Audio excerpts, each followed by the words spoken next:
Hi viewers, this is me Ribaha Imran and you are watching my YouTube channel. Viewers, सबसे पहले channel को subscribe करिए, video को like करिए, share करिए और बेल आइकॉन ऑन करना मत भूलिएगा। इस लाइव सेशन में आप सबको हम वेलकम कहते हैं और आज हमें इस लाइव सेशन में ज्वाइन किया है डॉक्टर अभिषेक मिश्रा जी ने और रोहित शर्मा जी ने। दोनों ही किसी तारुफ की मोहताज नहीं है और बहुत अच्छा काम कर रहे हैं, बहुत अच्छा चैनल रन कर रहे हैं। आप इनके चैनल को भी सब्सक्राइब करें, हमारे चैनल को भी ज़रूर सब्सक्राइब कीजिएगा और वीडियो को, इस लाइव सेशन को अगर चाहते हैं कि हम डिजिटली प्रमोट हो सके तो हमें ज़्यादा से ज़्यादा सुपर चैट करो और हमारे चैनल की मेंबरशिप भी ले सकते हैं। आज हम जिस टॉपिक पे बात करने जा रहे हैं वो मुख्तलिफ टॉपिक पे बात करेंगे और वो टॉपिक ये है कि ट्रम्प के प्रेसिडेंट बनने के बाद हर कंट्री जो है वो मतलब बहुत डरी हुई है। डरी हुई से मुराद ये कि हम देखते हैं कि लीडर्स को भी ईरान जो है वो ईरान में भी हम देखते हैं कि वो डॉलर्स की कीमत या उनके रुपए की कीमत जो है वो गिरती जा रही है। उसके अलावा बहुत सारे उनको मुश्किल कॉन्सिक्वेंसेस का सामना करना पड़ा है, ठीक है, और लीडर्स को भी निकाल दिया गया। सारी चीज़ें आज हम डिस्कस करेंगे। वही हम इंडिया के डॉक्टर एस जयशंकर के हवाले से बात करें तो उन्होंने आते साथ ही सबसे पहले ये बात की है कि वो नर्वस नहीं है और वो डरते नहीं हैं अमेरिका से, बल्कि उनके प्रेशर में हम मतलब ये प्रेशर तो हम बात कर लेते हैं कि अमेरिका हमेशा से प्रेशर ही डालता है हर कंट्री पे और इंडिया पे भी। तो इंडिया ने उस प्रेशर को फेस किए बगैर भी हम देखते हैं पास्ट में जिस तरह रशिया के साथ ट्रेड भी की वो भी हमारे सामने था। तो अब वो नर्वस नहीं है। आखिर क्यों नर्वस नहीं है और सारी यानी कि वर्ल्ड को क्या क्या कॉन्सिक्वेंसेस का सामना करना पड़ेगा, ये सारी बातें आज हम इस प्रोग्राम में डिस्कस करेंगे। तो सबसे पहले आगाज़ करते हैं डॉक्टर साहब से। डॉक्टर साहब, डॉक्टर एस जयशंकर की स्टेटमेंट के हवाले से आप क्या कहना चाहेंगे जो ट्रम्प के आने के बाद उन्होंने दी? देखिए, ट्रम्प के यूएस इलेक्शन को दो व्यक्तियों ने बहुत प्रभावित किया। कई व्यक्ति थे, उसमें इंडियंस का भी बहुत स्पेशल रोल है। जैसे उषा वांस जी हैं, विवेक रामास्वामी जी हैं, बहुत से काश पटेल साहब हैं, बहुत से इंडियंस हैं जिनका बहुत बड़ा रोल है। लेकिन Trump personally as a maverick और इलॉन मस्क ने ट्विटर को खरीद के दुनिया के नैरेटिव को बदला। पहले तो ट्विटर पे ये लेफ्टिस्ट का खत, आप मुझे देख ही नहीं रही है, मेरी बात ही नहीं सुन। सर मैं आपकी बात सुन रही हूँ, कमेंट्स पढ़ रही थी, कमेंट्स से लोग अपने आप हम लोग को सुन लेना, हम लोग को लगता है कि आप आंखों में आंखें। जी जी सर। तो अब ट्विटर को देखिए आप, उसने नैरेटिव चेंज कर दिया। ट्विटर टेक ओवर हो गया था लेफ्टिस्ट के द्वारा। उन्होंने ट्रम्प को बैन कर दिया था ट्विटर पे। आप सोच सकती हैं सर, बात ये जीने की मेरी इच्छा यूं ही नहीं कम हुई है। आप समझ रही हैं? जी समझ। तो ट्विटर का टेक ओवर करके ट्रम्प के नैरेटिव को सेट करने का काम किया इलॉन मस्क ने।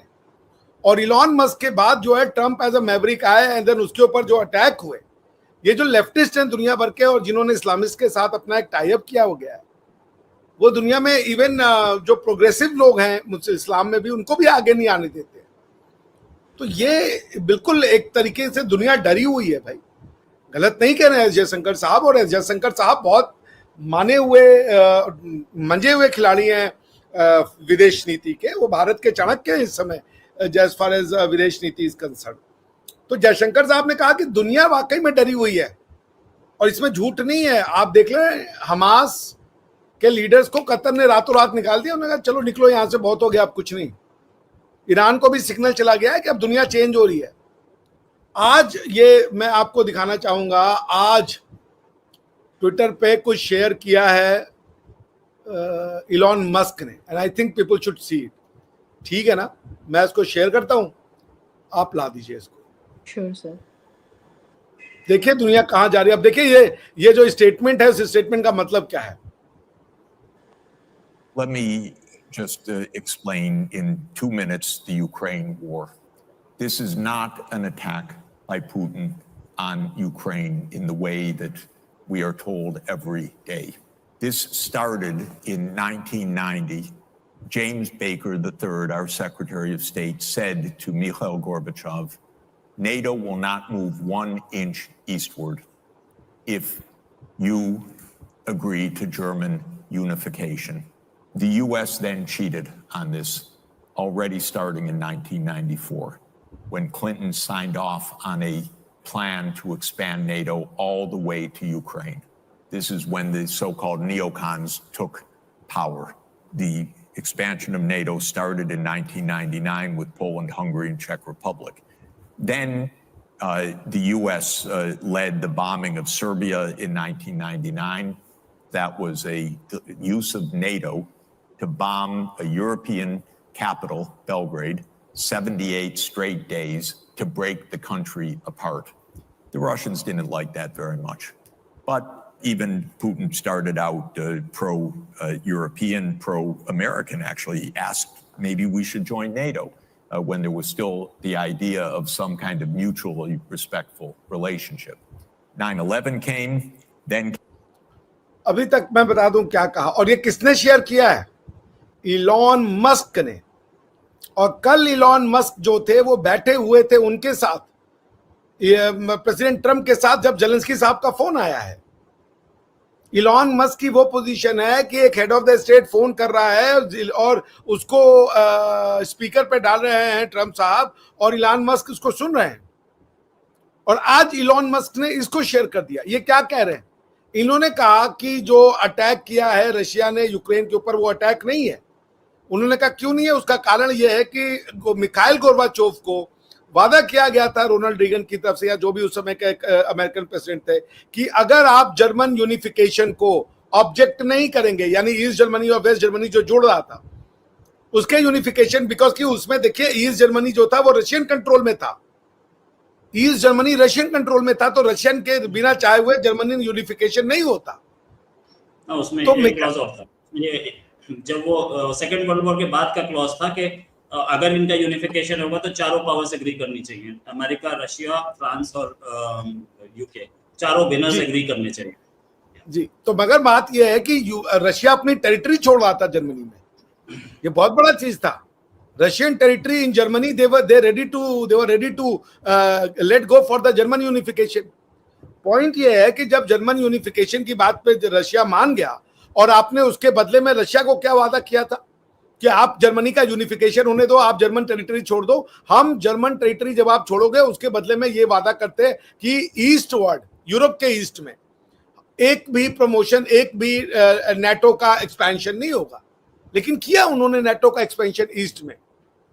और तब रशियन को, मैं जब अभी रशिया में था तो मेरे एक प्रोफेसर साहब से बातचीत हो रही थी, बड़े अच्छे प्रोफेसर थे, वो बताया यार ये यूरोपियंस हमेशा हम पे अटैक करते आए हैं, कभी नेपोलियन के फॉर्म पे आकर के हमारे आधी जनसंख्या को मार देते हैं, कभी ये उसके नाम पे, क्या नाम है, वर्ल्ड वॉर में जर्मनी ने वादा किया कि हम आपके साथ, रशिया के साथ ट्रीटी हुई, पीस ट्रीटी, उसके बाद उसने पीस ट्रीटी तोड़ करके वो रशिया पे अटैक कर दिया। तो Russians have a history behind that, so they are really touchy about it. और जब आपने वादा कर दिया था तो आप क्यों गए? और ये इलॉन मस्क को शेयर करना ये बहुत बड़ी चीज है। इसके कॉन्सिक्वेंस को समझिए, दुनिया में बहुत बड़ा चेंज आने वाला है। अब आगे की बात सुनते हैं। Came Afghanistan, and the Russians said, yeah, we'll support you. We understand, to root out terror. In 2002, the United States unilaterally walked out of the Anti-Ballistic Missile Treaty. What it did was trigger the U.S. putting in missile systems in Eastern Europe that Russia views as a dire, direct threat to national security by making possible a decapitation strike of missiles that are a few minutes away from Moscow. In 2004-05, we engaged in a soft regime change operation in Ukraine, the so-called First Color Revolution. But in 2009, Yanukovych won the election and he became president, and in 2010 on the basis of neutrality for Ukraine. So in February 22nd, 2014, the United States participated actively in the overthrow of Yanukovych. They intercepted a really ugly call between Victoria Nuland and the U.S. ambassador to Ukraine, Jeffrey Piat, who was a senior State Department official till today. तो ये Russia जो ये कर रहा है, America और neocons का मतलब नियो कंजर्वेटिव्स, जो कि रिपब्लिक डेमोक्रेटिक पार्टी से डिसेंचेंट हो गए थे कि it has become to democratise. तो आप बार बार किसी की सेंसिटिविटी को, जैसे भारत और पाकिस्तान का रिलेशनशिप का क्या प्रॉब्लम है कि भाई आप सिर्फ रिलीजन मान के हमारे देश को तोड़ दिया, उसके बाद भी आप इस चीज को समझ नहीं रहे हो। उसी तरीके से अब दुनिया डर रही है। ये जेलेंस्की को बहुत बड़ा मैसेज चला गया। जेलेंस्की जो चौड़े हो रहे थे कि भैया ऐसा है कि अब तो हम पूरी टेरिटरी लेंगे, ये लेंगे, वो लेंगे, पहले बयान क्या आया, कल या परसों का बयान आया कि भैया क्रीमिया भूल जाओ, क्रीमिया डन एंड डस्टेड है। अब आज क्या बयान आ गया कि रशिया की गलती नहीं है। आप समझिए दुनिया कहां जा रही है, क्या हो रहा है। वाकई में लोग डरे हुए हैं। कतर ने जो है हमास के सामने हाथ खड़े कर दिए, और रशिया अगर हाथ खड़े कर, रशिया के साथ अगर आ जाता है ये क्या नाम है आपका अमेरिका, अगर वो रशिया की सेंसिटिविटी को समझता है, जानती है क्या होगी, ईरान पे जो प्रेशर पड़ेगा, ये डील यूं होगी, वो कह रहे हैं कि ठीक है हमारी गलती है, हम मान रहे हैं, आप डोनास्क लुहांस्क रख लो, यूक्रेन का जो टेरिटरी है वापस जाओ, उसके बदले में ईरान पे चलो जरा धावा बोलते हैं।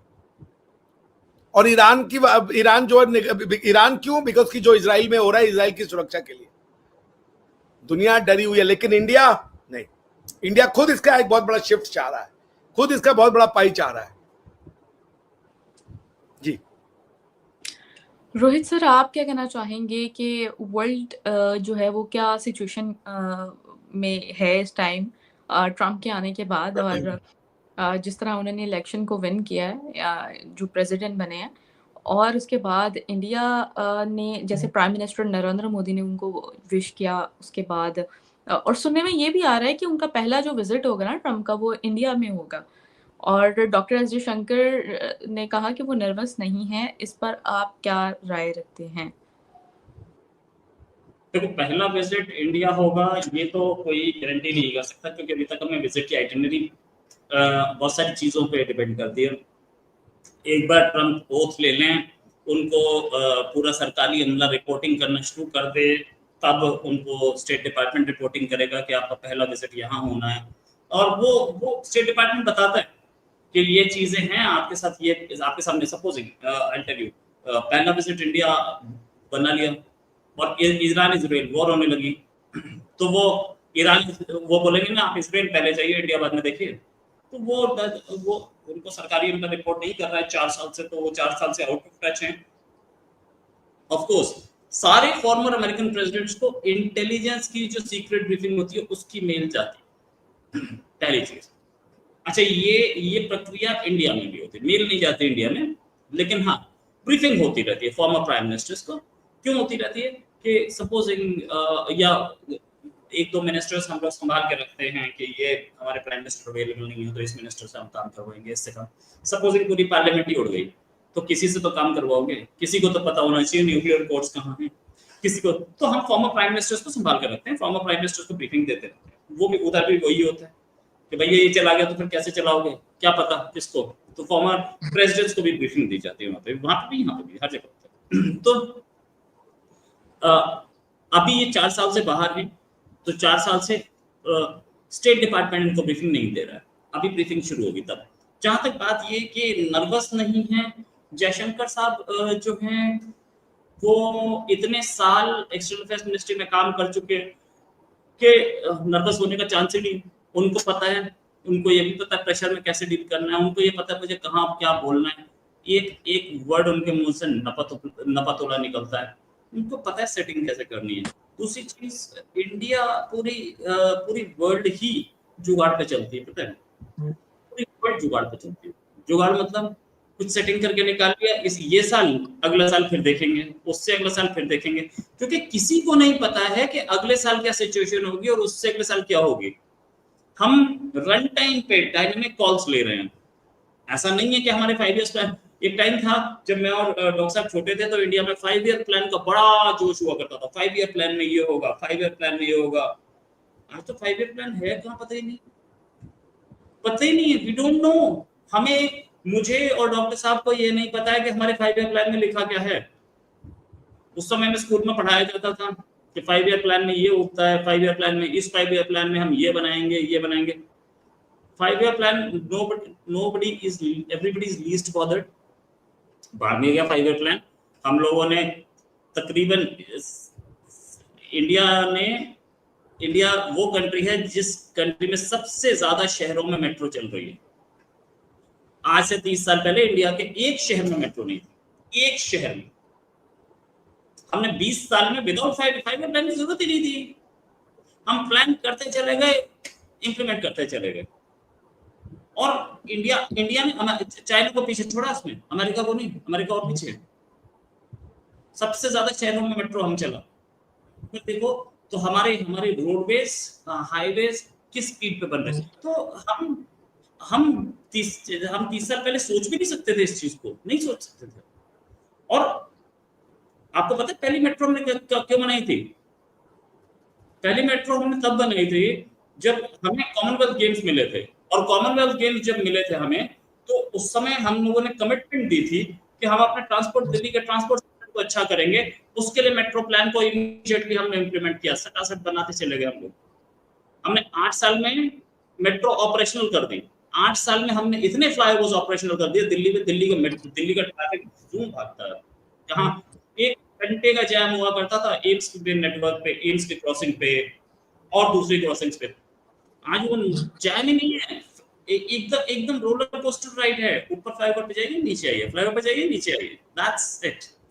कोई रेड लाइट नहीं, वो पूरी ring road red light free कर दी, थैंक्स टू शीला दीक्षित। लेकिन हम लोगों ने मेट्रो ऑपरेशन कर दी। मेट्रो ऑपरेशन करने के बाद समझ में आया इंडिया को एक चीज कि यार जितने का तेल हम इंपोर्ट करते हैं, वो गाड़ियां चलती हैं, एक तो ट्रैफिक पे कंजेशन कम होता है, दूसरी चीज ये कि हम उतने का तेल इंपोर्ट नहीं करते, फॉरेन एक्सचेंज बचती है हमारी।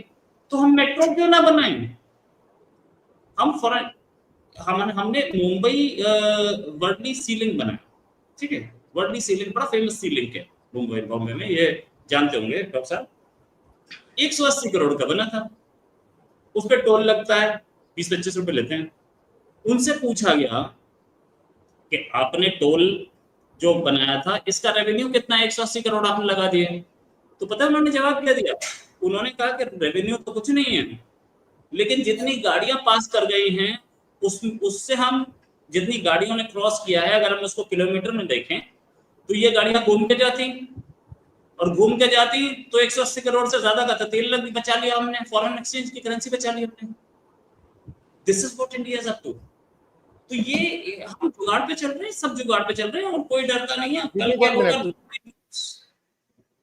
नोबडी नोस के कल क्या होगा, एवरीबडी नोस के।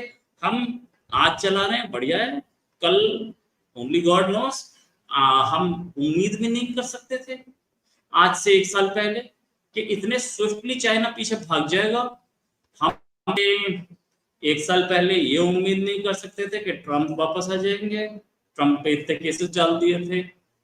हम आज से 1 साल पहले ये उम्मीद नहीं कर सकते थे कि यूक्रेन वॉर खत्म होने के लेवल पे आ जाएगी। ये वॉर्स खत्म हो रही है ना। 1 साल पहले कहां पता था कि Modi will come back and Trump will come back. ये मोदी ट्रम्प की जो जोड़ी है ये बहुत स्ट्रांग है।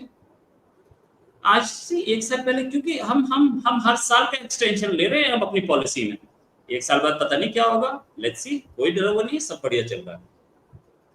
सही हो गया। अच्छा डॉक्टर साहब, मेरा आपसे सवाल है कि वर्ल्ड सप्लाई चेन में यूएस यानी कि ट्रम्प की सरबराही में आपको लगता है कि इंडिया को फेवर मिलेगी कुछ स्पेशल? हाँ, ये बड़ा अच्छा क्वेश्चन। आज तो जयशंकर साहब ने भी यही कहा कि ये जो शिफ्ट आया, बोले उसमें एक शिफ्ट तो हम खुद भी हैं, क्योंकि India wants it's due fair share in the world supply chain. China को ओवर फेवरेटिज्म दी गई थी और चाइना को दुनिया का प्रोडक्ट वर्ल्ड फैक्ट्री बना दिया इन्होंने। बट मोदी जी का जो वन ऑफ द मोस्ट जो उनका मोस्ट पेटेंट फ्लैगशिप प्रोग्राम है, उसका नाम है make in India. India has an aspiration, India के पास ये एस्पिरेशन है कि वो ग्लोबल सप्लाई चेन में अपनी जो कैपेबिलिटी के हिसाब से अपना पार्टिसिपेशन रखे। अब चाइना दुनिया का 85% माल बना रहा है, ये तो ठीक नहीं है। और आपने देख लिया क्या हुआ जब कोविड हुआ, दुनिया के हाथ पैर ठंडे हो गए। आप चाइना पे विश्वास नहीं कर सकते। चाइना ने दुनिया को कोविड भी दिया और सप्लाई चेन भी ठप हो गई पूरी दुनिया में। तो इसलिए सप्लाई चेन का रीअलाइनमेंट तो है ही है। इंडिया इसका बेनिफिशियरी यही है, क्योंकि इंडिया, अगर मैं गलत नहीं हूँ, रोहित दादा मुझे ठीक करेंगे, आज अपना मोबाइल मैन्युफैक्चरिंग एप्पल का पूरी दुनिया का मोबाइल फैक्चरिंग का जो कैपेसिटी है उसका 25% अब इंडिया में बन रहा है। इंडिया अपनी जरूरत के यूसेज का 90% मोबाइल अब अपने घर में बनाता है, 98%। सो अब हमें सिर्फ ये नहीं कि हम इंडिया के लिए बनाए, हम दुनिया के लिए बनाना चाहते हैं। मेक इन इंडिया ये नहीं है कि make in India and buy in India. Make in India for world. That's what our aspiration is. That make in India for India and make in India for world also. तो वो realignment होगा। और Trump साहब तो आए हैं, Trump साहब ने प्रो इंडिया वादा किया, और ट्रम्प साहब के जितने में जितना इंडियंस का हाथ है, वो हाथ को तो आप, हालांकि वो पॉपुलेशन में बेचारे 1% से भी कम है, बट थिंक टैंक में उनके और भी चीजों में इंडियंस ने बहुत हेल्प की उनकी। इंडियंस का भाई यहाँ पे होता था, दादा आपको बता देंगे, रोहित दादा, कि जब ट्रम्प साहब का इलेक्शन चला था, लोगों ने मंदिरों में पूजा पाठ किए थे कि ट्रम्प साहब जीते। तो इसलिए ये बिल्कुल आपका क्वेश्चन जायज है कि ट्रम्प की लीडरशिप में इंडिया को उसका फेयर शेयर मिलना चाहिए। बट ट्रम्प की एक ही चीज है जो मुझे डराती है या जो मुझे स्केप्टिकल बनाती है, वो है ट्रम्प का ट्रेड को लेकर के जो ऑब्सेशन है प्रोटेक्शनिज्म का, प्रो अमेरिका फर्स्ट या अमेरिका फर्स्ट। अमेरिका फर्स्ट की तो डायरेक्ट कॉन्ट्राडिक्शन है इंडिया फर्स्ट के साथ या मेक इन इंडिया के साथ। But then I think Trump has to reconcile the fact that Indians will need its fair share। बाकी जहां तक यूक्रेन का सवाल है, वो यूक्रेन में जो ट्रम्प का इंस्टांस है, हम उसके साथ है। So it's a good thing, रिबाजी, there is something very good going to happen। ये 4 साल, और ये 4 साल नहीं होंगे। जो डेमोक्रेट्स हैं, जिस तरीके की उन्होंने सोसाइटी का निर्माण किया है, वोकिज्म, हाइपर कैंसिल कल्चर, दुनिया को उसकी बात नहीं बोलने देना, लोगों को रेसिस्ट या बिगेट या कम्युनलिस्ट वो पेंट कर देना, अपने आप को हायर मॉरल पे रखना, इस्लामिज्म को प्रमोट करना, इसकी वजह से जो बेचारे प्रोग्रेसिव मुसलमान हैं वो भी दबके रह जाते हैं। So now the time has come that India should reclaim it's fair share in international trade, क्योंकि अंग्रेजों ने हम जब आए थे, हम 30% थे वर्ल्ड जीडीपी के, आज हम 4 या 5% पे आज आए हैं अभी तक मेहनत करके। एंड इंडिया मस्ट एम के अगले 20 साल में हमारा जीडीपी, वर्ल्ड जीडीपी में जो कंट्रीब्यूशन है, मिनिमम 20% होना चाहिए। जी, सही हो गया। रोहित सर, आप क्या कहना चाहेंगे कि वर्ल्ड सप्लाई चेन में इस बार अमेरिका जो है, यानी कि ट्रम्प के आने के बाद क्या इंडिया को फेवर मिलती हुई नज़र आ रही है? क्योंकि हम देखते हैं कि चाइना तो वर्ल्ड फैक्ट्री है, और इंडिया जो है वो राइजिंग पावर है मैन्युफैक्चरिंग की, जब से मेक इन इंडिया को बहुत ज़्यादा प्रमोट किया जा रहा है। तो इस पर आप क्या ओपिनियन रखते हैं? ट्रम्प के जो नेशनल सिक्योरिटी एडवाइजर हैं, जो बनने वाले हैं, उनका नाम है माइक वॉल्ट्स। वो इंडिया कॉकस के चीफ थे। जो उनके सेक्रेटरी ऑफ स्टेट होने वाले, ठीक है, उनका नाम है मार्को रूबियो। मार्को रूबियो जो हैं, ये जाने ही जाते हैं प्रो इंडिया स्टैंड के लिए, और इन्होंने इंडिया के लिए ये बिल लाए हैं कि इंडिया को at par with Japan treat किया जाए। इससे पहले ला चुके। तो जो भी इनकी ब्यूरोक्रेसी है, ट्रम्प ने अपनी ब्यूरोक्रेसी ऐसे चुनी है, या ट्रम्प ने अपने मिनिस्टर्स ऐसे चुने हैं जो कि सीधे सीधे इंडिया के फेवर में हैं और इंडिया के लिए काम करते रहे उससे पहले भी और अब भी। आपको लगता है क्योंकि इंडिया के लिए काम कर रहे थे, या इंडिया के कॉकस के लिए काम कर रहे थे, या इंडिया के फ्रेंडली रिलेशंस के लिए काम कर रहे थे, तो एक चीज तो बहुत क्लियर है कि हमारे ट्रम्प से रिश्ते अच्छे रहने चाहिए, ट्रम्प एडमिनिस्ट्रेशन से, अमेरिका से। अगले 4 साल तो बल्ले बल्ले, अगले 4 साल खराब नहीं है, क्योंकि नेशनल सिक्योरिटी एडवाइजर जो है वो इंडिया को अच्छी तरह समझता है, कोई नफरत नहीं रखता, कोई हिकारत नहीं रखता, और फॉरेन सेक्रेटरी या स्टेट सेक्रेटरी स्टेट भी कोई नफरत नहीं करता, कोई सब दोस्ती मामला है। तो नेक्स्ट 4 इयर्स आर वंडरफुल। बाकी सारी चीजें होती रहेंगी, कोई टेंशन नहीं है, लेकिन ये है कि ट्रम्प एडमिनिस्ट्रेशन, और ट्रम्प के खुद के लिए ही बोला जाता है कि इज प्रो इंडिया, तो अगले 4 साल तो इंडिया अमेरिका फ्रेंडशिप बहुत अच्छी चलनी चाहिए, ये क्लियर है। सही हो गया। अच्छा डॉक्टर साहब, अभी हमने आपके चैनल पर भी प्रोग्राम किया भगत सिंह के हवाले से, तो उस पर आपका ओपिनियन सामने नहीं आया। आप क्या कहना चाहेंगे भगत सिंह को? हम मतलब आप क्या सोचते हैं भगत सिंह के हवाले से? और हीरोज़ जो हैं वो हम उस तरह हीरो को मतलब एक्सेप्ट नहीं करते हैं, या हमारे जो हम नाम रखना चाह रहे थे शादमान का भगत सिंह के नाम पर, जो कि कैंसिल कर दिया गया है, अब इस पर आपकी क्या ओपिनियन है? देखिए, क्या ओपिनियन दिया जाए, अब आप लोग की सोसाइटी है, आप लोग को तय करना है कहाँ जाना है। भगत सिंह, आप कहते हो कि आपको 14 अगस्त 1947 को आजादी मिली, तो किससे मिली आजादी? इंडिपेंडेंस डे मनाते हो ना, किससे मिली आजादी? आपकी किताबों में पढ़ाया था आपको? रिवाजी मैं आपसे पूछ रहा हूँ, किससे आजादी मिली आपको 14 अगस्त इंडिया से 1947 को? क्या पढ़ाते हैं? इंडिया से सर आज़ादी मिली है इंडिया काफ़ी। से पढ़ाते हैं आजादी का, या पढ़ाते हैं उससे, क्या नाम है, अंग्रेजों से? इंडिया सर से आप इंडिया डिवाइड से हुए। सर इंडिया से आज़ादी पढ़ाई जाती है, अंग्रेज़ों से भी कहा जाता है, और ख़ास तौर पे इंडिया से हम जो है वो मनाते हैं कि हम इंडिया से आज़ादी। अंग्रेजों को क्या पढ़ाते हैं आप? क्या एक मिनट में किताबों में क्या लिखा है? किताबों सर में क्या किताबों लिखा है में इंडिया दोनों को तरह और की बातें पाकिस्तान? लिखी हैं ना, किताबों में तो मतलब दोनों तरह की बातें नहीं दोनों तरह की, अंग्रेज़ों से भी आज़ादी हासिल की और चलिए, इंडिया। दोनों तरह की लिखी है ना, अंग्रेज से भी आजादी लिखी है ना। हाँ जी। तो अंग्रेज से आजादी के लिए तो लड़ रहे थे सरदार भगत सिंह जी। तो अंग्रेज के साथ लड़ाई लड़ने वाला आपका अपना आदमी नहीं है? देखिए, ये जो मानसिकता है ना कि कोई सिर्फ अगर वो मुसलमान नहीं है तो वो अच्छा हो ही नहीं सकता, उसकी गलती है कि वो मुसलमान नहीं, वो हीरो हो नहीं सकता, वो इंसान ही घटिया है। ये जो एक थ्योरी है, इसका कोई काट नहीं है। इसी थ्योरी के तहत उनको ये बंद कर दिया। लेकिन अच्छी बात ये भी है कि पाकिस्तान के कुछ लोग थे जो चाह रहे थे कि उसका नाम शहीद भगत सिंह या जो भी है शादमान चौक का नाम रखा जाए। तो ऐसे लोगों की संख्या बढ़नी चाहिए, ये जो थॉट प्रोसेस है बढ़ना चाहिए। लेकिन फिर आपकी बाकी क्या हुआ, ये तो कोर्ट्स ने क्या कहा और एजी ने क्या कहा, वो तो उसका तो भगवान ही मालिक है। देखिए, ये जो नफरतों को जब तक आप अपने टेक्स्ट बुक से नहीं निकालेंगे, सही चीज नहीं पढ़ाएंगे, झूठ और प्रोपेगेंडा को एजुकेशन के नाम पे पढ़ाएंगे, वो तो ठीक नहीं चलेगा। उसका कोई फ्यूचर नहीं है रिवाज जी, इट हैज नो फ्यूचर। बात माने आपने जी।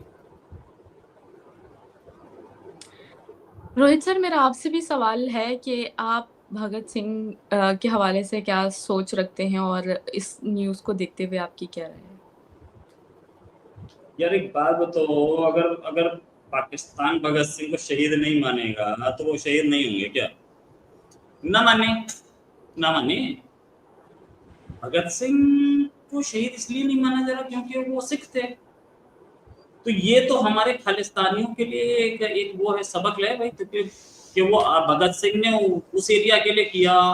आपको पता है एक एक जनाब ने, आपके फॉर्मर प्रेसिडेंट, शायद आप उस समय बहुत छोटी रही होंगी जब वो प्रेसिडेंट थे, फॉर्मर प्रेसिडेंट परवेज मुशर्रफ से क्वेश्चन पूछा था प्रेस कॉन्फ्रेंस में कि